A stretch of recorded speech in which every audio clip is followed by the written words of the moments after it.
להצלחת עם ישראל וחיילי צבא הגנה לישראל. Okay, we are continuing the halachot of Derech Eretz, being a Jew.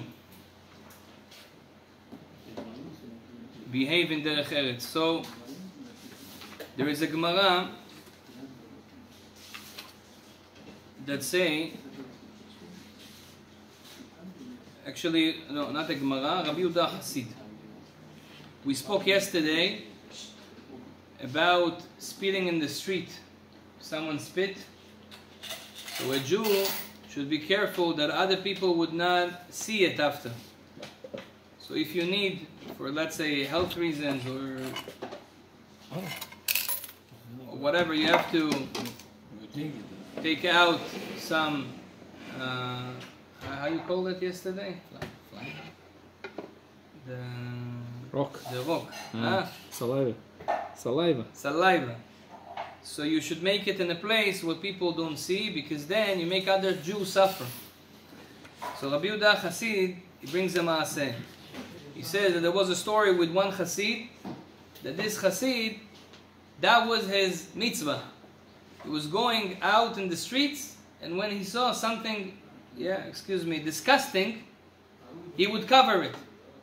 So other people would not be, would not feel bad. And at the same time, when he was covering it, he says, I am mochel to the person that did it. I don't have anything, I don't hold any, bad feeling to that person that did this. I forgive. I forgive that person that did this, and I cover it for other people. So when they should not see that as well. That was his mitzvah. And Rabbi Hasid says that this is a very good thing to do.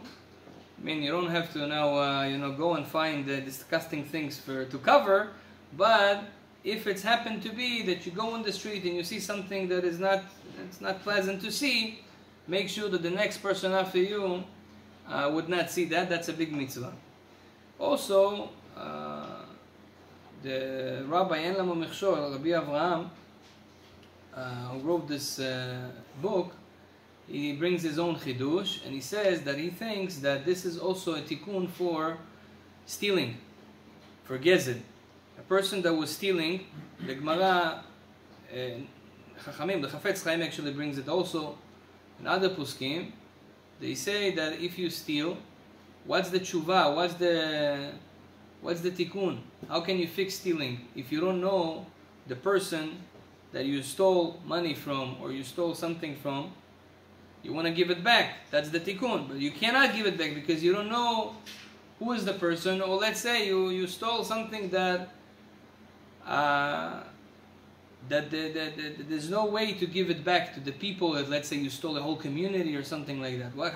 How can you do a fixing to this sin? So we know that Tshuvat HaMishkal, you should do the opposite. You should do Zikui Rabim.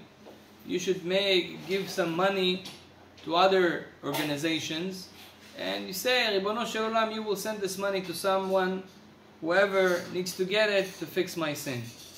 He says that when you do Zikui Rabim, it's not just with money, paying money to someone, to an organization, or to someone that does spread Torah or help other people. The tikkun of Gezel can also be by helping other people to not suffer. So do Zikui Rabim. For example, you see a place that there is mud, and you know that a lot of people walk there. So you take a piece of wood, you put it on the mud, that will be considered Zikui Rabim. You are helping the public. So this is also tikkun for Gezel.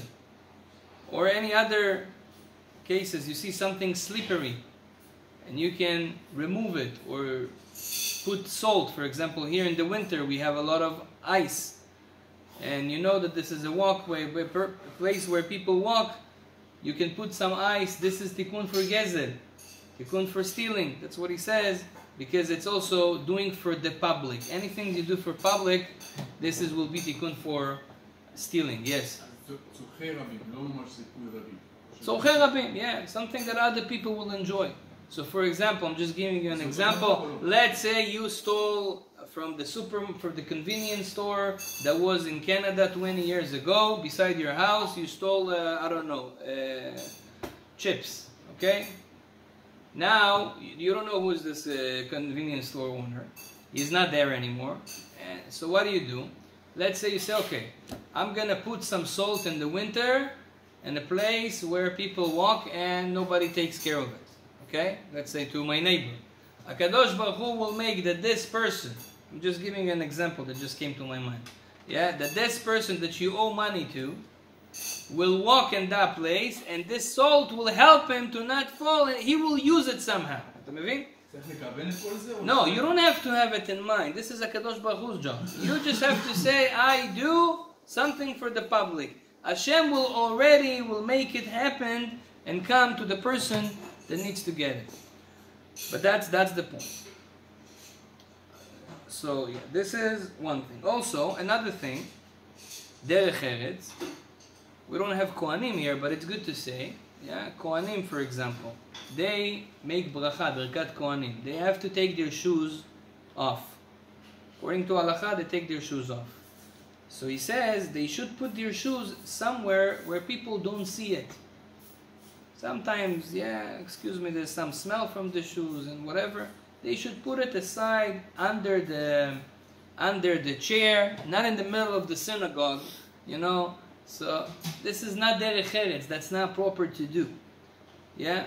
Some Kohanim also, I saw in one shul in Tel Aviv, they put a big sign, don't put your shoes beside the Aron HaKodesh. Because a lot of Kohanim, what they do? They put it beside Aron HaKodesh.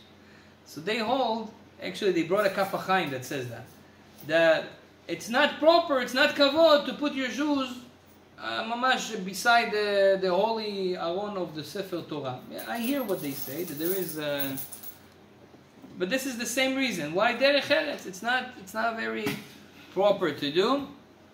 So that's why they should do that as well. Another example, practical example, is, for example, you are in Bet HaKnesset, you are in synagogue. And here in our synagogue, Baruch Hashem, they build the library is very high. Certain books are located, we try to put it in a way that the books that we usually use, they are not very high. But still there is here, for example, we have a Mishnah Berurah, we have a Talmud Bavli now, yeah, the new order that we made. So sometimes you need a chair to climb on the chair and to reach the book. When you go on a chair, you go with shoes. And the shoes make a mess. Then someone else will come and will sit on the same chair. So a minimum of Derech Eretz, you should clean the chair after you step on it. I'm not going to tell you to not step on the chair. Will be better, but okay, we don't have any... Special leather. We don't have leather. A leather here. So okay, that's the only choice we have. But at least clean it after you use it, so other people will sit on a clean chair. This is also out of Derech Eretz. Same thing as people in Eretz Israel. It's happening more when there's a wedding. So sometimes, you know, people think that there's an halacha to see what's happening in the chuppah. There's too many people, so they want to see what's happening. They take a chair and they, to video everything.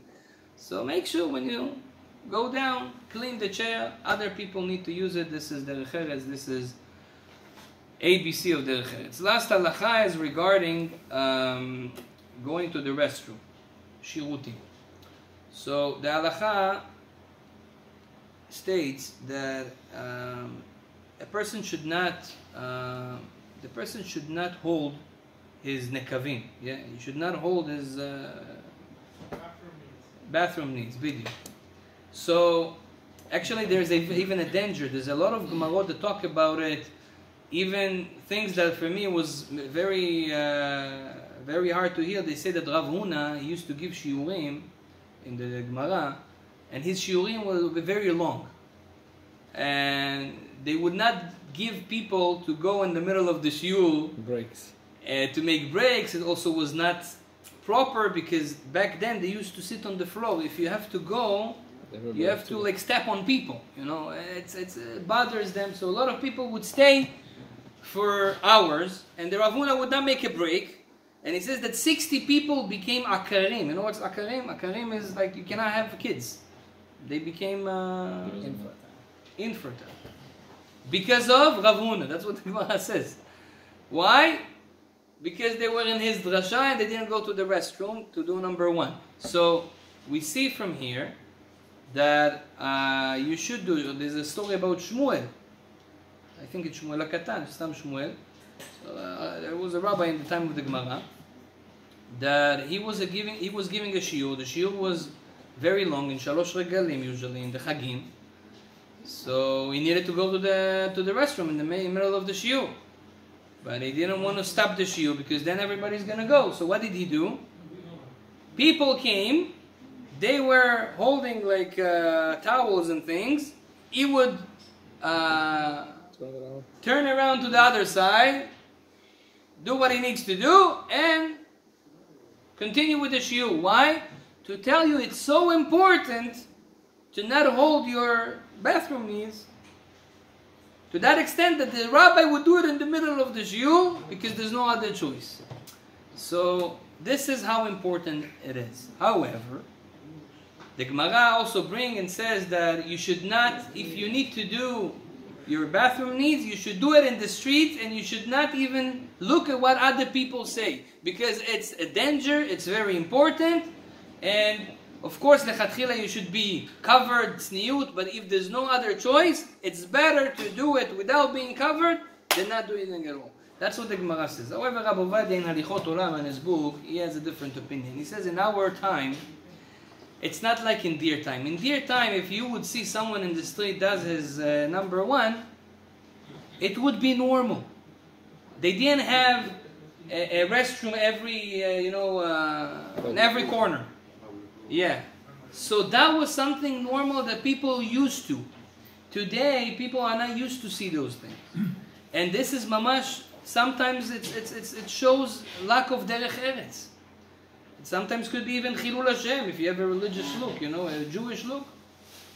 So Rabbi Ovadia says, it's okay to hold it a little bit, that's his me'at, that's his lashon, to hold it a little bit, ki kadol kvod habriot, the kavod of other people, and to behave in the chens in front of them is very important in that case. Baruch Adonai le'olam, amen.